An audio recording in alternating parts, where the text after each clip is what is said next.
All right, so let's talk about purple dead nettle. Now, most of you guys are going to know this. You're going to have it all over your yard. If you see fields of purple, it's this right here. So this particular plant, it's in the mint family. It's got that square stem. It's got the fuzzy leaves. And for some people, they absolutely love the taste. I do not. This is another one of those greens that just tastes like grass to me. Now, when I was young, and this was a survival food for me, I I freaking loved it. I absolutely loved it. But it's like one of those things where, if you grew up on something that was I I mean poor for lack of a better word, but like, if you grew up on ramen, it might be a comfort food, but you don't want to eat it like every day, like you did. This is one of those plants to me. It's a poverty plant. But it has so many good benefits. And the main one is most of you have probably heard it's really good for spring allergies. It has a drying effect, which dries up all of that mucus that we're getting from the pollen and the Bradford pears that are going to start blooming. Those are such a nightmare. But this one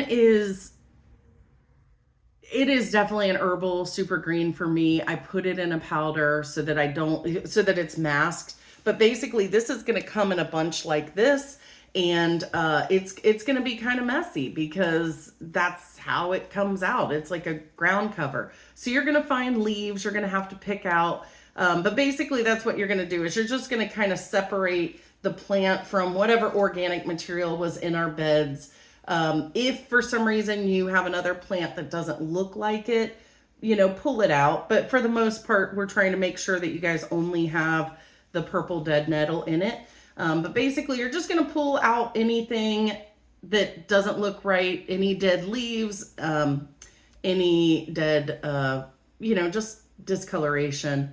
The whole plant is edible. And so once you have that, just go ahead and dry it. I mean, if you want, you can make an infusion. You can chop this up and put it in salads or foods or things like that. But like I said, it's not my favorite. I would just go ahead and dry this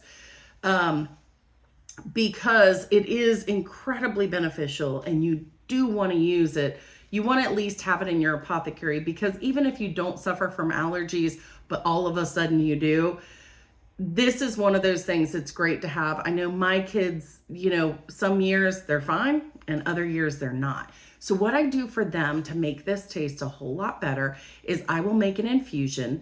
Then I turn that infusion into a lemonade. So I add honey and lemon. And then I put it in, you can get these little plastic freeze pops or you can get silicone. I put it in a popsicle. And when my kids are just itchy, watery eyes, snot everywhere, I hand them a freeze pop. And they might not eat it all. Sometimes they do, but even if they only eat half, to me, I can tell a difference in their symptoms. It's also a way that I don't mind taking it. If you get something like mucus kind of hanging in your throat and it's just there, the freeze pop is really good for that. And it can help just soothe those allergies. So you have to find fun ways to use this. Again, it's one of those spring herbs that comes up very grassy in flavor. But these things are high in vitamin C content and they really, well, let me double check. Yeah. Okay. See, that's why I made a book because you have to double check yourself sometimes.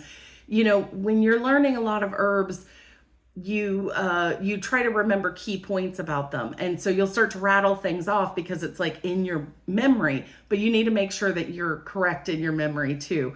So I did high in vitamin C, high in vitamin A. So the book is going to be a great resource when you're working with it. I suggest just flipping open the book, reading through. Now you will have flowers in this. And the flower essence is one of those things. I mean, you really just need one teeny tiny little flower. But if you want to put multiples in your flower essence, you can. Now, the flower essence for this one is a sense of being happy where you are and being grounded, which is great because this is kind of a ground cover. It does get really tall and grows, but again, young is best. When you have them in this young state, they're going to have a lot more condensed medicine. Your vitamins and minerals are going to be a lot better in this young part because it hasn't spent so much time and energy getting up and growing that 6 to 8 inches or whatever this can grow to be. So you're not going to have to use as much. And with a plant like this, that is a good thing because it is so beneficial. It is so good for you. We need to get it in our body. However, if it doesn't taste good, you're not going to take it. So we've got to find those creative, fun ways to use this. Now, you guys are getting a lot of different recipes, and some of the recipes, you can just chop this stuff up. Or like I said, if you powder it and throw it into your recipes, you don't need a ton. You're not trying to change the flavor. You're just trying to get a little bit in. And over time, if you keep doing that, say you're making out your meal plan or you're thinking ahead of what you're going to cook that week, maybe think about the recipes that you could add some of these super herbal greens without without even really thinking about it. If there's certain spices that you have that you like, put this in a spice jar and just sprinkle it in everything that you can and do it lightly enough that it still tastes like whatever you're making and that you haven't altered your flavor. But the way that it smells right now, that's how it's going to smell in your food. So I think for some people, it's not exactly like cilantro, but it has a similar type flavor.